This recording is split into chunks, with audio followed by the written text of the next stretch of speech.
तो कुरान मजीद पढ़ा जा रहा है और मैं तो तर्जुमे के साथ इस दफ़ा पढ़ रही हूँ। तर्जुमे के साथ इसलिए ज़रूरी है क्योंकि हमारी ज़ुबान अरबी नहीं है और अल्लाह ताला ने अपने जो मैसेंजर थे रसूल अल्लाह सल्लल्लाहु अलैहि वसल्लम उनके हाथ पैगाम भेजा है कुरान की सूरत में, और जो कि अरबिक लैंग्वेज में और हमारी उर्दू लैंग्वेज है। तो अगर आप सोचें कि अगर कोई आपका कोई फ्रेंड जैपनीज़ हो और वो जापानी ज़बान में आपको कोई लेटर लिखे तो आप उसका फटाफट जाके कहेंगे कि इसका तर्जुमा करोगे क्या कोई कह रहा है। तो अल्लाह ताला ने हमें क्या बताया है वो भी हमें फटाफट चाहिए कि हम उसका तर्जुमा करके अपनी ज़बान में समझ लें। हाँ, और उस पर अमल करें, बिकॉज कुरान शरीफ जो है वो अमली ज़िंदगी के लिए अल्लाह ताला ने हुज़ूर सल्लल्लाहु अलैहि वसल्लम पर उतारा और उसी से हमने सारी रहनुमाई हासिल करनी है। और मैं तो अल्हम्दुलिल्लाह मैं भी रोज़ाना पढ़ता हूँ, थोड़ा पढ़ता हूँ लेकिन तर्जुमे के साथ पढ़ता हूँ। अच्छा, तो अब इस तरह है मुजीब कि मैंने नमाज पढ़ लिया, कुरान पढ़ लिया, अब मैं इफ्तारी की तैयारी करती हूँ और साथ फिर क्विकली वॉक करके आती हूँ। ठीक है, तो ये अब हमारी इफ्तारी तक की रूटीन होगी, तो कहीं पर भी मत जाएं, हमारे साथ ही रहें। 4:20 हो गए हैं, मुझे थोड़ी सी प्यास लगी हुई है। चले देखते हैं मुजीब को रोज़ा लगा हुआ है कि नहीं। रोज़ा लगा हुआ है? नहीं, अल्लाह का शुक्र है, लगा हुआ तो नहीं लेकिन नेचुरली फील तो होता है। क्या प्यास के भूख? मुझे प्यास कम लगती होती, भूख ज्यादा लगती है। ऑपरेशन के बाद तो स्पेशली थोड़ी थोड़ी देर के बाद लगती है। अच्छा, ये जी चने चाट के लिए आलू बॉईल हो रहे हैं, ये खीर बन रही है और सालन में जरा वो उठा दो,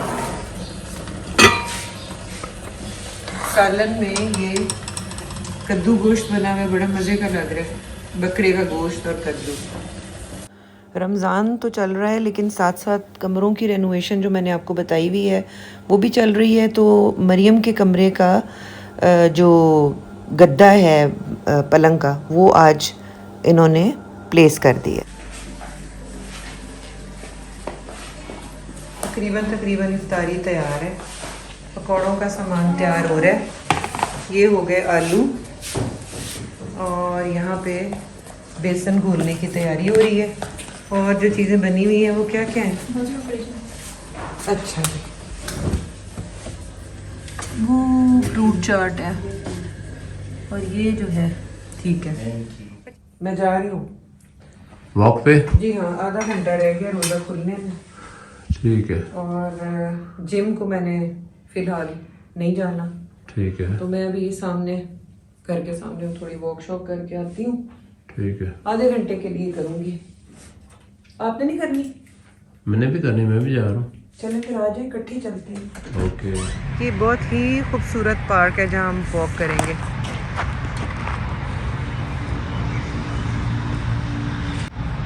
रोज़ा लगा हुआ है लेकिन फिर भी I mean this is a very peaceful place as you can सी।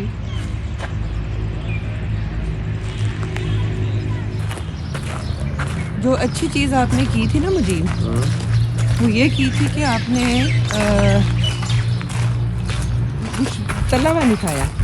हाँ नहीं, आई एम फाइन, अदरवाइज मुझे तो बर्निंग शुरू हो जाती है बड़ी ज़्यादा।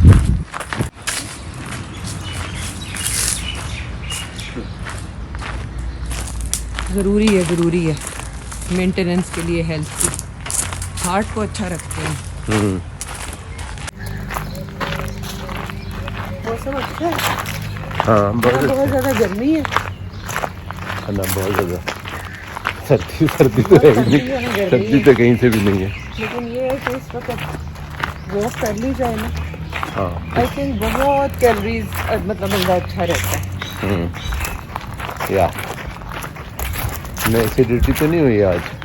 एसिडिटी मैंने हालांकि पराठा खाया था लेकिन नहीं हुई है। तुम्हें प्रॉब्लम नहीं है ना एक्चुअली? माशाल्लाह, ठीक हो। हाँ, अब नहीं खाऊंगी। क्यों? Toast is a better option, light रहता है बंदा, क्या जरूरत है पराठे खाने की और ऑयली चीज़ें खाने की, है ना। चलिए फिर घर चलते हैं, इफ्तारी करते हैं, थोड़ा ही टाइम रह गया। ओके। ये मैं थोड़ा सा मक्खन 1 चम्मच डाल के खजूरों को जो है इसमें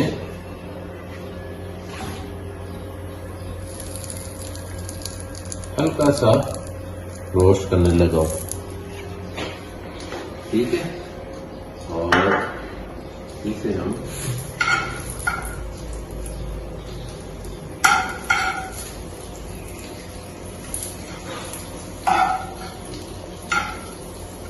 अभी रोजा खुलने में बस 4-5 मिनट ही रह गए और ये हमने खजूरों को इसमें रोस्ट कर लिया। अभी बड़े क्रिस्पी और बड़े अच्छे हो जाएंगे ये खजूरें, बड़ी इनको मक्खन में किया जाए, अगर ऑयल में करेंगे तो वो उसका जायका नहीं आएगा।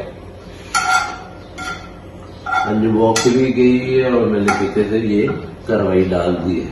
चलने अल्हम्दुलिल्लाह इफ्तारी हमारी तैयार है। खजूरें, फ्रूट चाट, दही भल्ले, माशाल्लाह पकोड़े, शुक्र है अल्लाह का, ये कद्दू गोश्त, साथ ये खीर, दाल।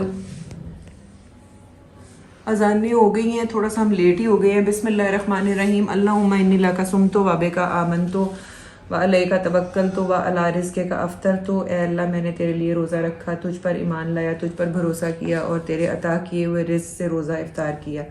आमीन। रोज़ा मुबारक।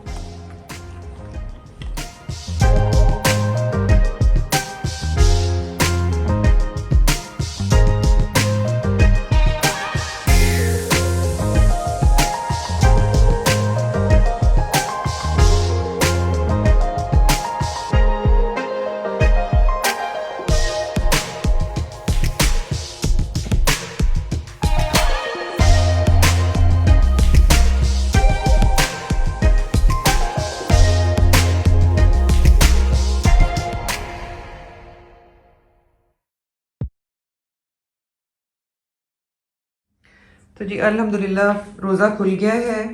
ये मगरिब की नमाज अदा कर दी है हमने और उसके बाद फिर ये गर्मा गर्म चाय का जो मज़ा आता है, हाय मज़ा आ जाता है। लो जी, इसमें अंजू ये डाल लो तुम अपना जितना भी तुम्हें डालना है एवरीडे। अच्छा जी, मैं मुझे आप डाल दें, मतलब हाँ 1 चम्मच तो डाल ही दें। दिखाएं, ठीक है। नहीं बहुत स्ट्रॉन्ग है, थोड़ा सा और। ठीक है, ओके। रोजे में भूख लगी भी होती है, रोजा खोलने के बाद एक कमजोरी सी फील होती है। किसको होती है वो भी बताएं, मुझे तो बड़ी होती है। सारों को होती है एक्चुअली। वो खाने के बाद मेरे ख्याल में सारी ब्लड सर्कुलेशन आ जाती है ना स्टमक में। तो मुझे मैं पढ़ रही थी अपने नबी हजरत मोहम्मद मुस्तफ़ा सल्लल्लाहु अलैहि वसल्लम का बचपन। तो मैंने कहा कि मैं आप लोगों के साथ भी शेयर कर दूं, सबको ही पता होगा, लेकिन हमारे नबी हजरत मोहम्मद मुस्तफ़ा सल्लल्लाहु अलैहि वसल्लम 12 रबीउल अव्वल को पैदा हुए और आप हजरत इस्माईल की मुबारक नस्ल में से थे जो हजरत इब्राहीम के बड़े बेटे थे। और आपके दादा का नाम हजरत अब्दुल मुत्तलिब था। दादा हजरत अब्दुल मुत्तलिब ने रखा। और मोहम्मद, यानी मोहम्मद का मतलब है कि जिसकी बेहद तारीफ की जाए। और कुरान की बहुत सारी सूरतों में, जिसमें सूरह मोहम्मद, सूरह फातिहा, सूरह आले इमरान वगैरह में मोहम्मद का नाम का जिक्र हुआ है। लेकिन आपकी वालिदा मोहतरमा ने आपका नाम अहमद रखा था।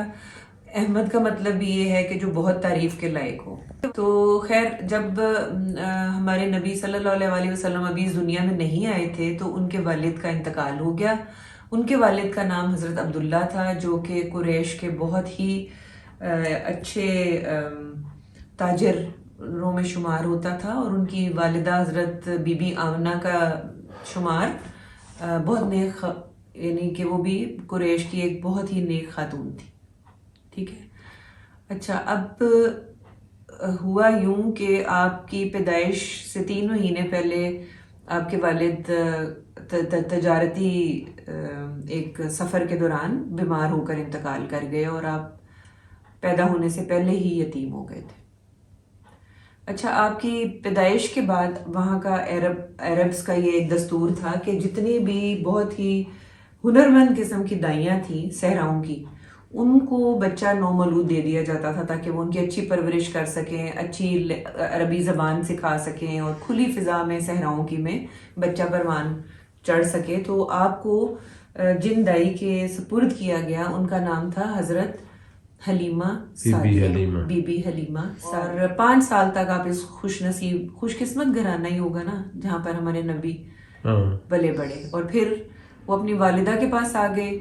वालिदा के साथ फिर उनकी वालिदा ने मदीना जाने का मतलब एक सफ़र किया क्योंकि मदीना में हमारे नबी सल्लल्लाहु अलैहि वसल्लम की वालिदा के सारे रिश्तेदार थे, और वहाँ से वापसी पर वो बीमार हुई और इंतकाल कर गई। और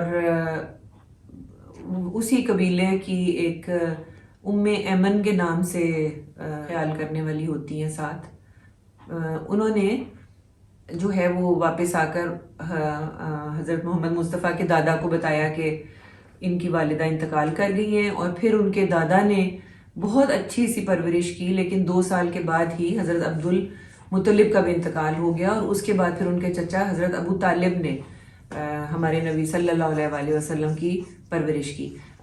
ये चाइल्डहुड था हमारे नबी मुस्तफ़ा हज़रत मोहम्मद सल्लल्लाहु अलैहि वसल्लम का। तो इसके बाद का जो इसके बाद की उनकी जो ज़िंदगी है वो कैसे गुजरी और कैसे उन्होंने हमें दीन की तरफ लाए, वो भी हम साथ साथ बताते रहेंगे।